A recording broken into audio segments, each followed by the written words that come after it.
Abhijit academy में आप सभी का हार्दिक स्वागत है, हार्दिक अभिनंदन। इस होली के इस महान पर्व पर आप सभी को अभिजीत परिवार की ओर से हार्दिक शुभकामनाएं।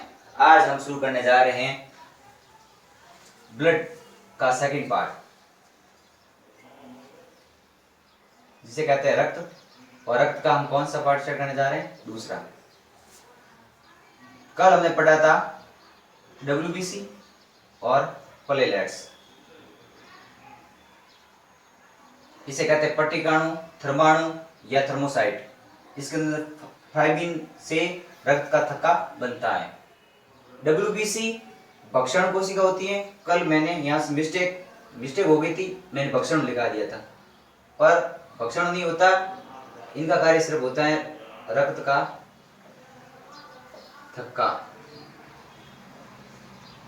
जमने देना, इतना कार्य होता है। और सेल का बचाव करती है, प्रोटेक्ट देती है उन्हें, जो बाकी वाली सेल है उनको।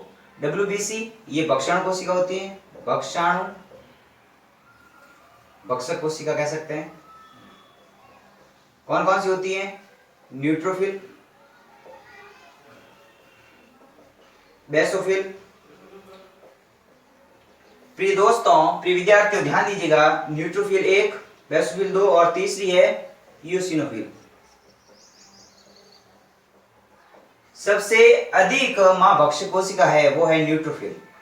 भक्षक कोशिका तथा रोगों से बचाने वाली कोशिका है WBC, श्वेत रक्त कणिका, व्हाइट ब्लड सेल, जो कि इम्यूनिटी सिस्टम बनाती है, प्रतिरक्षा तंत्र बनाती है। प्रिय विद्यार्थी ध्यान दीजिएगा, WBC का कार्य है भक्षक कोशिकाओं का, जबकि प्लेटलेट्स इसे कहते हैं थर्मोसाइट। क्या कहते हैं?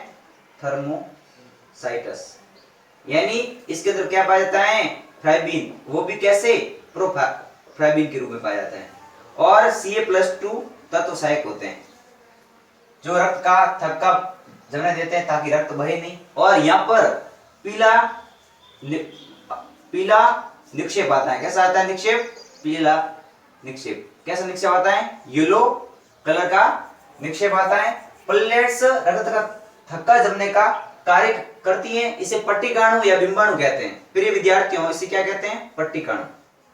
ये हो गया। उसके बाद ध्यान दीजिएगा, रक्त का अध्ययन विज्ञान में हेमेटोलॉजी कहलाता है। क्या कहलाता है प्रिय विद्यार्थियों? हेमेटोलॉजी या हेमेटोलॉजी भी कह सकते हैं। और RBC का अध्ययन हमने पढ़ा था, उस समय एर्थोसाइट कहा जाता है उसे, और WBC को ल्यूकोसाइट कहते हैं और प्लेटलेट्स को थर्मोसाइट कहते हैं। ये हो गया। और ध्यान से सुनिएगा, RBC में केंद्र नहीं होता, WBC में केंद्र होता है। प्लेटलेट्स केंद्र रहित होती हैं, पर इसका निर्माण बोन मैरो अस्थि मज्जा में होता है। अस्थि मज्जा यहाँ पर पाई जाती है, यहाँ होती है, कचेर दंड में होती है। और ये केंद्र रहित होती हैं, पर इसका विखंडन पलिया में होता है। कहाँ होता है प्रिय विद्यार्थियों? पलिया। इसे कहते हैं ब्लड बैंक। इसे क्या कहते हैं? Blood bank. और हम सभी जानते हैं भली भांति कि पलिया, इसे रक्त का कब्रिस्तान भी कहते हैं। यहाँ पर जो इनएक्टिव, जो नष्ट होने के कगार पे है जो सेल, वो यहाँ पर आके दफनाई जाती है। इसे कहते हैं पलिया। और ये पलिया यकृत में पाई जाती है। कहां पर पाई जाती है प्रिय विद्यार्थियों? यकृत। हमारे शरीर की सबसे बड़ी ग्रंथि कौन सी है? यकृत। प्रिय विद्यार्थियों ध्यान दीजिएगा, हमारे शरीर की सबसे बड़ी ग्रंथि का नाम है यकृत। ये भी ध्यान दीजिएगा। क्वेश्चन आते हैं कि शरीर की सबसे बड़ी ग्रंथि कौन सी है, तो उसका नाम है यकृत। उसके पश्चात आगे बढ़ते हैं तो हम RBC के बारे में अध्ययन करते हैं। तो RBC में केंद्र नहीं होता, जबकि प्लांट सेल में, पादप कोशिकाओं में, सालनी नलिकाओं में केंद्र नहीं होता। अपवाद के रूप में जो ऊंट की प्रजाति है लामा, उसमें केंद्र पाया जाता है। उसके पश्चात आगे बढ़ते हैं, रक्त समूह के बारे में अध्ययन करेंगे हम। एक बात ध्यान से सुनना प्रिय विद्यार्थियों, जो ये रक्त की कोशिका होती है ना, इनका निर्माण स्टेम सेल से होता है। स्टेम सेल जब भ्रूण बनता है तब ये कोशिका बनती हैं, और स्टेम सेल से क्या बनती है? रक्त की कोशिकाएं। और जो ये रक्त होता है वो प्लाज्मा और कणिकाओं से बना होता है। यहाँ पर एक क्वेश्चन और भी आता है, सीरम किसे कहते हैं? डेफिनेशन बताइए सीरम की। तो जब प्लाज्मा जो कि रक्त का एक तरली भाग है जब उसमें तैरता है तब थक्के बनते हैं, क्लोटिंग बनती है इस पट्टिकाओं के कारण। तो रक्त का थक्का जमता है तो उसके ऊपर एक तरल पदार्थ तैरते हैं, वही सीरम का रूप होते हैं। किसका रूप होते हैं? सीरम का। उसके पश्चात हम पढ़ने वाले हैं ब्लड पार्ट सेकंड में। प्रिय विद्यार्थियों, प्रिय छात्रगण ध्यान दीजिएगा, हमारा यहाँ पर मुख्य बिंदु है ब्लड रक्त second, part second, part second में ब्लड ग्रुप क्या पढ़ेंगे? ब्लड ग्रुप, रक्त समूह, रक्त समूह, रक्त समूह जिसे कहते हैं ब्लड ग्रुप। 1971 में कॉल लेडिस्नर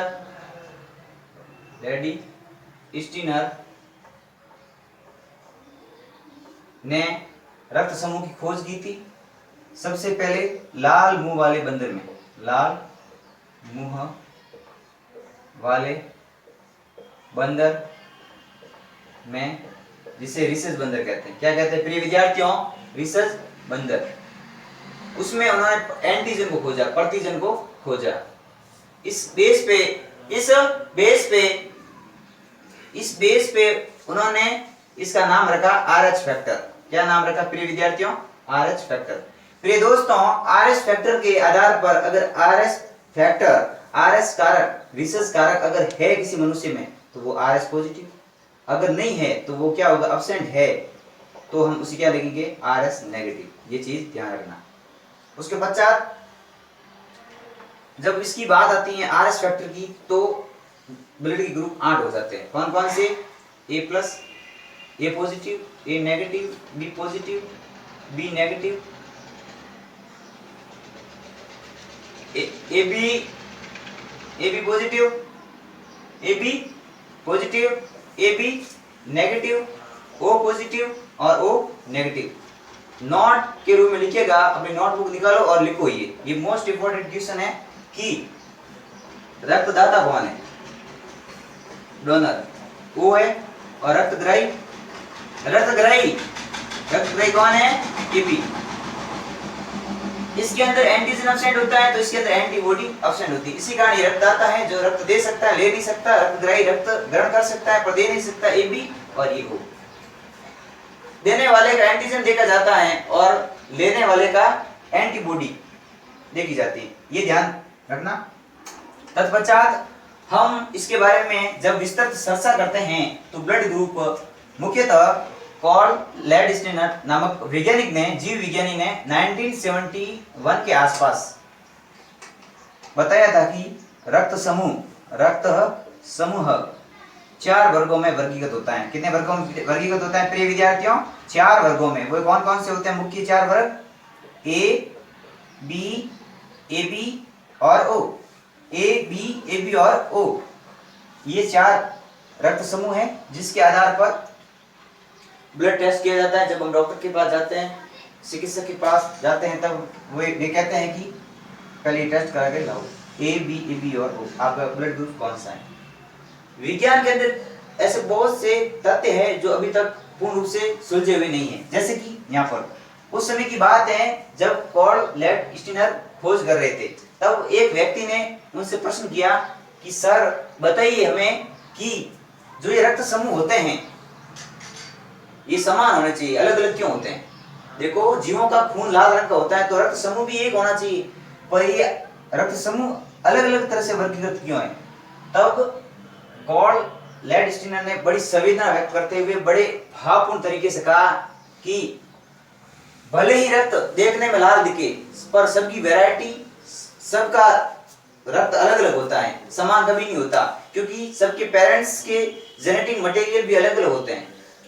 उसके बाद उन्होंने एक निष्कर्ष निकाला और बताया कि फॉर एग्जाम्पल के रूप में बताया उन्होंने, जैसे हम ऑर्थोपोड की बात करते हैं, ऑर्थोपोडा ऑक्टोपस है, या फिर झींगा झींगा है, उसकी हम बात करते हैं ना, तब उनके अंदर जो ब्लड होता है वो ब्लू कलर का होता है। कैसा होता है प्रिय विद्यार्थियों? Blue colour. जबकि जो ये तितली होती है ना, कीट है, भृंग है, छोटे छोटे तितली, बटरफ्लाई, इसके अंदर जो पीला रंग होता है, येलो, ब्लड का रंग कैसा होता है? येलो। तो इसके आधार पर हम कह सकते हैं कि रक्त समूह कभी समान नहीं हो सकता। रक्त समूह के अलग अलग वर्ग हो सकते हैं जो ए बी और ए बी ओ के रूप में हैं, ताकि रक्त समूह के बारे में जान सके, पहचान सके। पर हमेशा याद रखना मेरे प्रिय छात्रगण, प्रिय दोस्तों, हमेशा याद रखना कि रक्त समूह कभी भी समान नहीं हो सकता। भले ही ओ पॉजिटिव हो सकता है, ओ नेगेटिव हो सकता है, ये हो सकते हैं, पर कभी भी रक्त देखने में भले ही लाल हो, रेड कलर का हो, पर वो एक जैसा कभी नहीं होता। ये एक रहस्य भरा क्वेश्चन था। इसका पूर्ण रूप से तथ्य रूपी जो प्रयोग किए गए थे उससे साबित नहीं हो पाया कि आखिरकार ऐसा क्यों होता है। ये एक कैसा क्वेश्चन था? रहस्यमय, रहस्यमय तथ्य, अनोखा तथ्य था, रहस्यमय।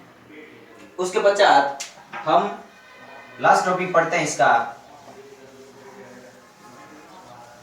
उससे पहले मैं आपसे एक प्रश्न करूंगा कि रक्त के कार्य बताओ। रक्त का कार्य ध्यान से सुनेगा। रक्त शरीर के तापमान को नियंत्रित करता है, O2 के परिवहन में सहायक है, उत्सर्जन, पाचन, विभिन्न प्रकार की क्रिया में सहायक है, यहाँ तक कि रक्त संतुलन बनाए रखने का भी कार्य करता है। और विभिन्न प्रकार की जो लिम्फेटिक सेल है, जैसे कि यहाँ पर पाई जाती है लसिका, लसिकाओं के अंदर भी रक्त संचलन कौन करता है? रक्त ही करता है। मतलब आरबीसी का संचलन कौन करता है? रक्त ही माध्यम में। एक प्रश्न है उससे पहले, प्लाज्मा क्या है? प्लाज्मा, प्लाज्मा में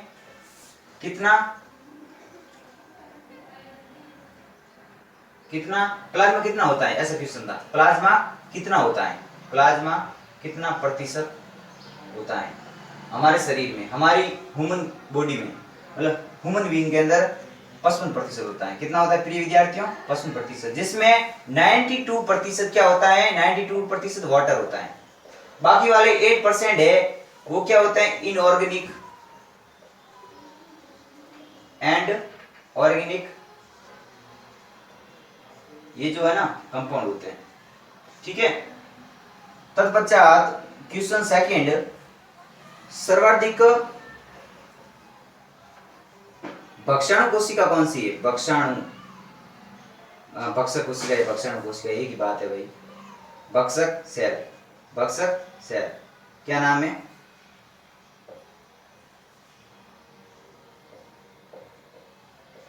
ध्यान दीजिएगा, WBC है। अगर पूछे कि मां भक्षक कोशिका कौन सी WBC के अंदर से, तो लिख देना न्यूट्रोफिल, न्यूट्रोफिल। अगर बेसोफिल की बात करें तो उसके अंदर 2 से 5 पिंड होते हैं। कितने पिंड होते हैं? 2 से 5 लूप होते हैं, ये भी ध्यान रखना। यूसिनोफिल अम्लीय होता है, बेसोफिल क्षारीय होता है, न्यूट्रोफिल उदासीन होता है। कैसा होता है? उदासीन। ये मैं पार्ट फर्स्ट में समझा चुका हूं, कंफ्यूज मत होना। प्लेटलेट्स की अगर बात करें, किसकी बात करें प्रिय विद्यार्थियों? प्लेटलेट्स की। तो हमेशा याद रखना प्लेटलेट्स रक्त का जहां पर भी स्राव होता है प्रिय विद्यार्थियों, तो रक्त के स्राव को रोकती है। ये रक्त के स्राव क्या करती है? रोकती है, क्योंकि रोकने का कार्य किया जाता है ताकि रक्त स्राव ना हो, थर्मोसाइट की तरह कार्य करती है। तत्पश्चात हमारा लास्ट टॉपिक टेबल आता है। टेबल के बारे में पढ़ेंगे, blood group table last topic है पार्ट सेकंड का। ध्यान से समझिएगा, धीरे धीरे समझ में आ जाएगा आपको। सब्र रखना, सहयोग करना हो सके जितना। अब हम लास्ट टॉपिक, रक्त समूह सारणी, रक्त समूह सारणी, रक्त समूह सारणी।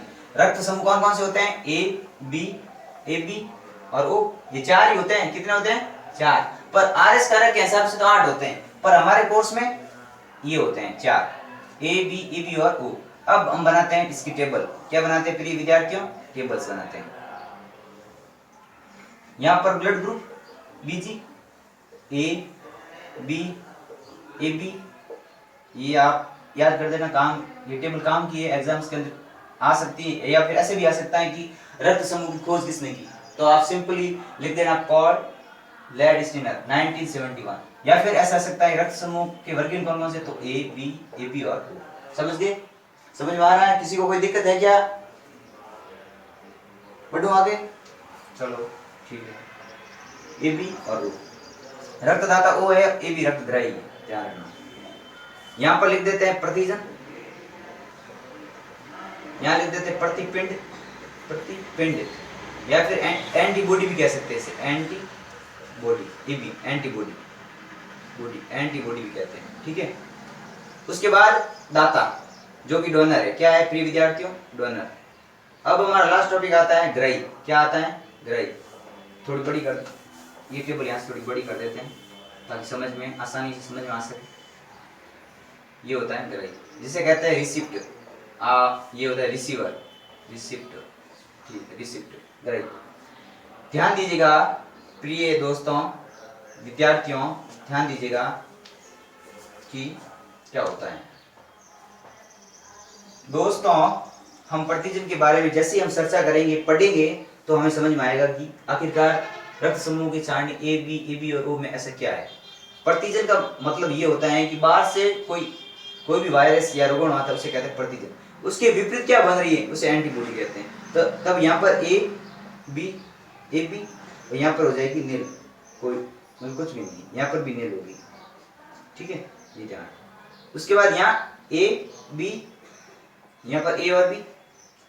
उसके बाद यहाँ पर आएगी ए बी ए बी, उसके बाद ए बी, उसके बाद ए बी। तत्पश्चात ग्राही की बात करेंगे तो तब ए,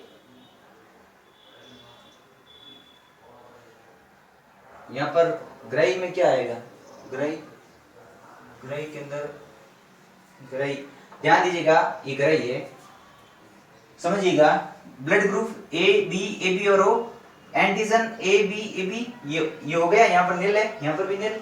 तत्पश्चात ये डोनर है ए बी और ए बी, ये डोनर याद रखने होंगे आपको। तत्पश्चात देखते हैं यहाँ पर ए ओ, यहाँ पर है बी ओ, यहाँ पर है ए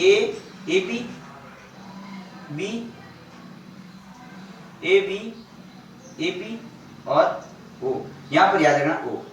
बस इतना ही आज के लिए।